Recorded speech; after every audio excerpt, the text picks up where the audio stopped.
Right breaking చూస్తున్నాం. Formula ఈ car race కేసులో A1 గా ఉన్న మాజీ మంత్రి కేటీఆర్ నందినగర్ లోని తన ఇంటి నుంచి బయలుదేరారు. కాసేపట్లో ఆయన్ను ఈడీ అధికారులు విచారించనున్నారు. ఈడీ ఆఫీసర్లు అడిగిన ప్రశ్నలకు ఆయన ఏం సమాధానం చెబుతారన్న దానిపై ఉత్కంఠ నెలకొంది. ఈ సందర్భంగా ఆయన ఎక్స్ వేదికగా కీలక వ్యాఖ్యలు చేశారు. ఫార్ములా ఈని తెలంగాణకు తీసుకొచ్చి ప్రపంచ పటంలో హైదరాబాద్ నగరాన్ని నిలపడం మంత్రిగా తాను తీసుకున్న గొప్ప నిర్ణయాల్లో ఒకటిగా నిలుస్తుందన్నారు. అంతర్జాతీయ రేసర్లు, ఈ మొబిలిటీ రంగానికి చెందినటువంటి ప్రముఖులు హైదరాబాద్ నగరాన్ని ప్రశంసలతో ముంచెత్తారని గుర్తు చేశారు. ఎన్ని రకాల చిల్లర కేసులు, బురద జల్లే కార్యక్రమాలు, రాజకీయ వేధింపులకు పాల్పడినా ఈ రేసు ద్వారా సాధించిన విజయాలను తగ్గించలేవని వ్యాఖ్యానించారు. రాష్ట్ర ప్రభుత్వం పంపిన 46 కోట్ల రూపాయల డబ్బులు ఫార్ములా ఈ సంస్థకు అత్యంత పారదర్శకంగా బదిలీ చేశానని చెప్పారు కేటీఆర్. ఒక్క రూపాయి కూడా వృధా కాలేదన్న కేటీఆర్ ప్రతి నయా పైసాకు లెక్క ఉందన్నారు. అలాంటప్పుడు ఇందులో అవినీతి, మనీ లాండరింగ్ ఎక్కడ ఉంది అని ఆయన ప్రశ్నించారు. ఎలాంటి తప్పు లేకున్నా కేవలం రాజకీయ వేధింపుల కోసమే కాంగ్రెస్ ప్రభుత్వం కోర్టు కేసులు విచారణల పేరుతో ఈ అంశాన్ని లాగుతుందని ఆరోపించారు. నిజమే గెలుస్తుందని, ఇదే అంశాన్ని రాష్ట్ర ప్రజలు, కోర్టులు కూడా త్వరలో తెలుసుకుంటారని పోస్ట్ చేశారు కేటీఆర్. అప్పటిదాకా న్యాయం కోసం పోరాటం ఆగదని చెప్పారు.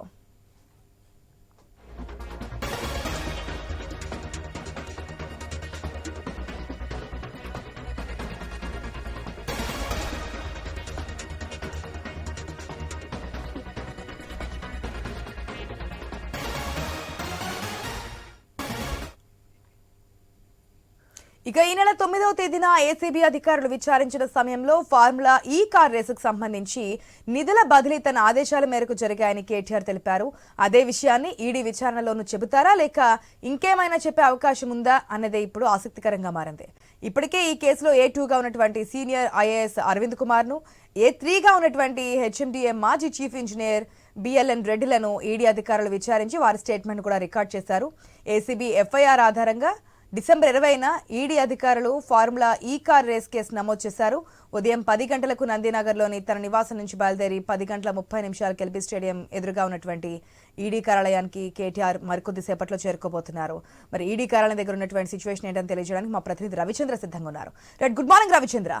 మనం చూస్తున్నాం ఈ ఫార్ములా ఈ కార్ రేసు సంబంధించి అటు ఏసీబీ విచారణ, ఆ తర్వాత కోర్టులో జరిగినటువంటి వాదనలు, క్వాష్ పిటిషన్లు, ప్రతి ఒక్క అంశాన్ని పిన్ టు పిన్ న్యూస్ లో చూపిస్తూ ఉన్నాము. ఈ రోజు ఈడీ విచారణకు హాజరు కాబోతున్నారు. గతంలో హాజరు కావాల్సి ఉండే, కాకపోతే కోర్టు తీర్పు ఆధారంగా ముందుకెళ్తామని చెప్పడంతో వాయిదా వేశారు. ఈ రోజుకి రమ్మని చెప్పి పిలిచారు. మరి ఈ రోజు ఏ విధంగా ఉండబోతుంది? మరొక ప్రశ్న కూడా, ఏసీబీ విచారణకు వెళ్తున్నప్పుడు లాయర్ పర్మిషన్ తీసుకున్నారు. సో ఈ రోజు కూడా ఈడీ విచారణకి లాయర్తో వెళ్ళే అవకాశం ఉంటుందా? డీటెయిల్స్ అంటే ఆశ, మరికొద్ది నిమిషాల్లోనే ఈడీ కార్యాలయానికి కేటీఆర్ వస్తారు. ఆయన ఫార్ములా ఈ కార్ రేస్ కేసులో A1 గా ఉన్నారు. ఆయన్ని విచారిస్తారు. అయితే ఈడీ ఎక్కువగా focus prevention of money laundering act ఒక చట్టం, దాంతో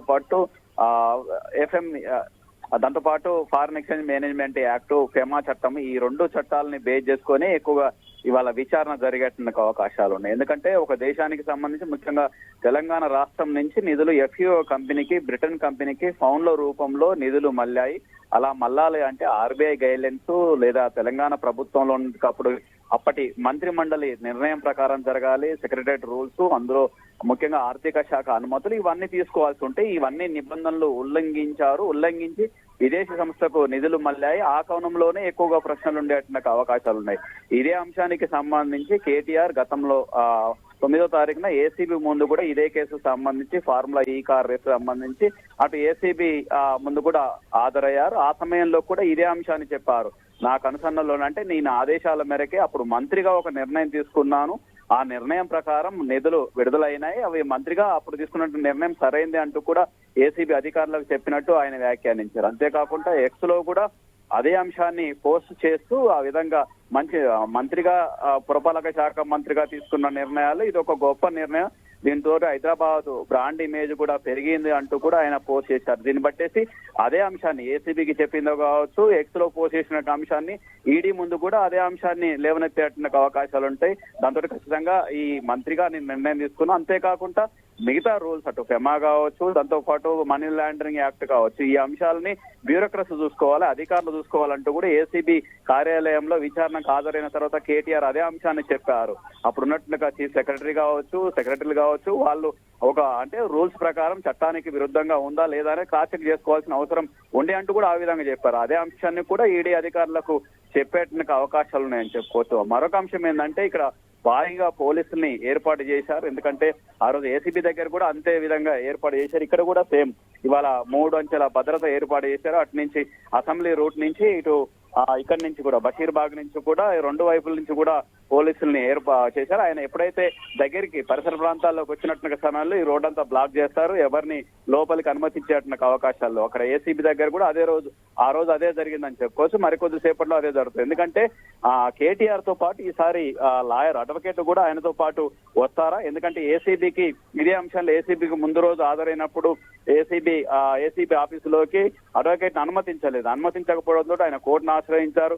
కోర్టు అడ్వకేట్ లోపలికి వెళ్ళేటానికి అనుమతించింది. ఆ తర్వాత అడ్వకేట్ తో కలిసి ఏసీబీ ముందు హాజరయ్యారు. అదే విధంగా కేటీఆర్ ఇవాళ మళ్ళీ అడ్వకేట్ తోటి వస్తారా?